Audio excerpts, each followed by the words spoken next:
on everybody, I think.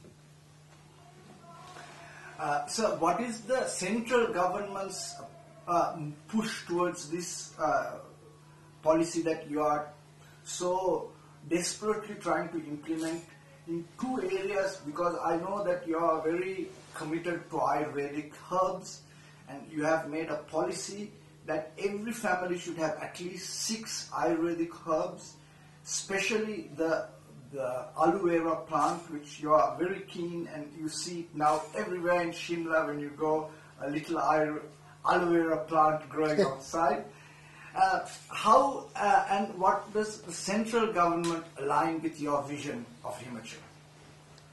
As I've already said that the Government of India and international agencies, they are very appreciative of it.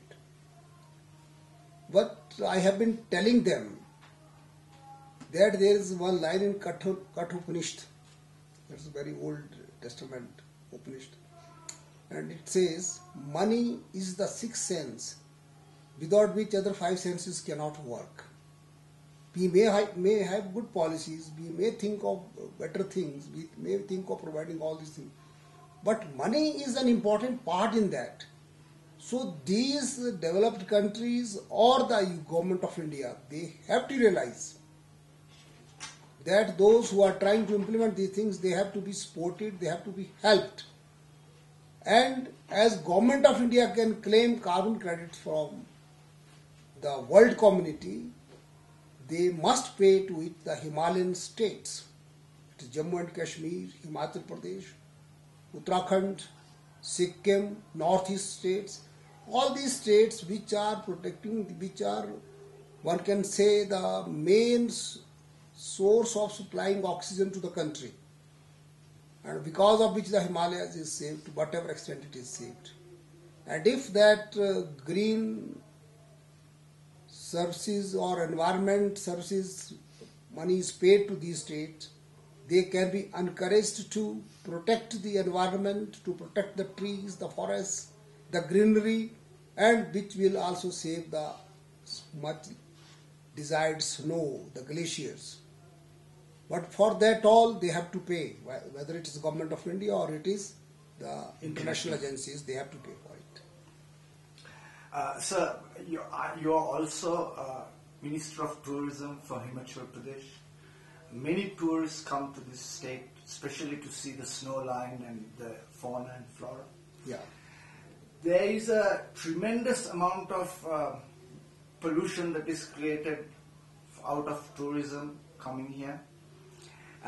Is there any idea in the future to move tourism to environmentally friendly eco-tourism models? I have just come from Sri Lanka and seen this eco-tourism take off in such a big way that the hotels, the places are booked 5 years in advance. It is very, very low cost structures that are put up for ecotourism, and it benefits a lot of poor people because they are able to feed local produce to the tourists. Is there any such model or ideas or plans in the near future for Himachal? Of course, we are also trying to encourage ecotourism in the state, and most of the beautiful, well-located forest rest houses have been spared for this purpose. Particularly our forest department is looking after this ecotourism proposals. We are trying to improve the facilities as much as we can. But it is just the beginning, and we expect to do a lot in the coming few years, so that ecotourism is developed, and those tourists who come here, they are also educated. Look here, you come here to enjoy the natural beauty, the ecology here, the environment here. So please help us in saving that, so that you can continue to come and enjoy it. Don't destroy it. We are also requesting them, don't bring polythene carry bags with you now. We have stopped it here. Don't bring it from outside. We are also educating people, and we have also encouraged homestay program. In the villages, we are encouraging people to spare 2-3 rooms with attached bathrooms, kitchen facilities, neat and clean rooms. We are giving them electricity at domestic rates, water supply at domestic rates, no taxes, so that people come, live in the lap of the nature, enjoy there.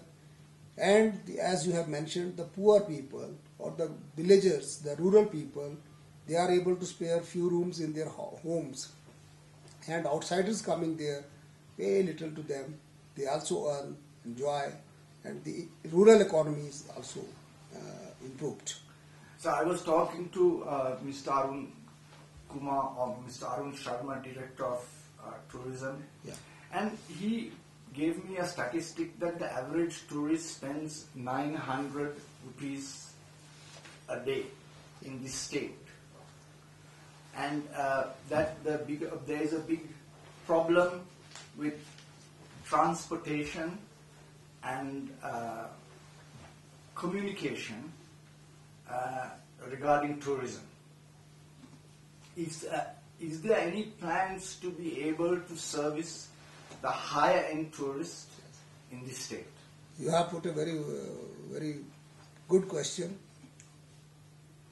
Unfortunately, in Himachal Pradesh, there is lack of rail services and air services also.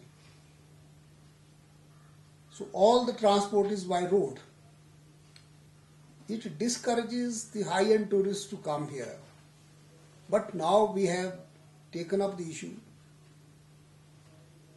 There's two-pronged strategy. One, we are trying to impress upon the Government of India to have more air services to the state. Expansion of the 3 airports that we already have. One in Dharamshala, Kangra, Kullu Manali and Shimla. And then heli services, so that we are able to take the high-end tourist from Delhi or Chandigarh by helicopter to his destination where he wants to go. So he is saved the tiring journey by road. Another thing that I have taken up with the Government of India as soon as I came to power here, that is having a broad gauge railway line right through Himachal Pradesh to Leh, Ladakh in Jammu and Kashmir.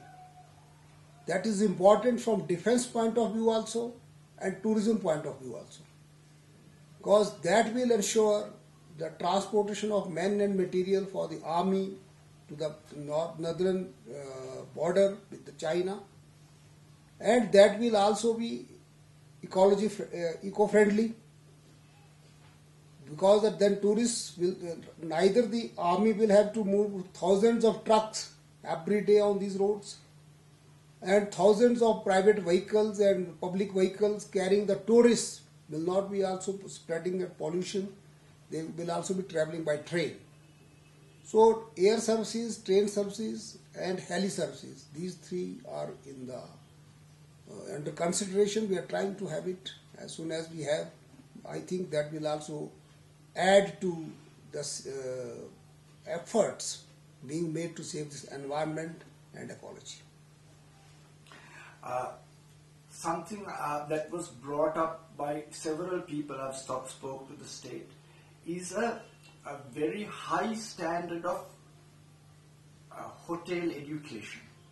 I have spoken to several hoteliers about tying up with a Swiss hotel school and having Swiss standards of hoteliering in Shimla or in Himachal, and I have asked hoteliers if they are willing to pay for this, and everyone has said this is a great need to educate the hoteliers to have an international standard of hotelier.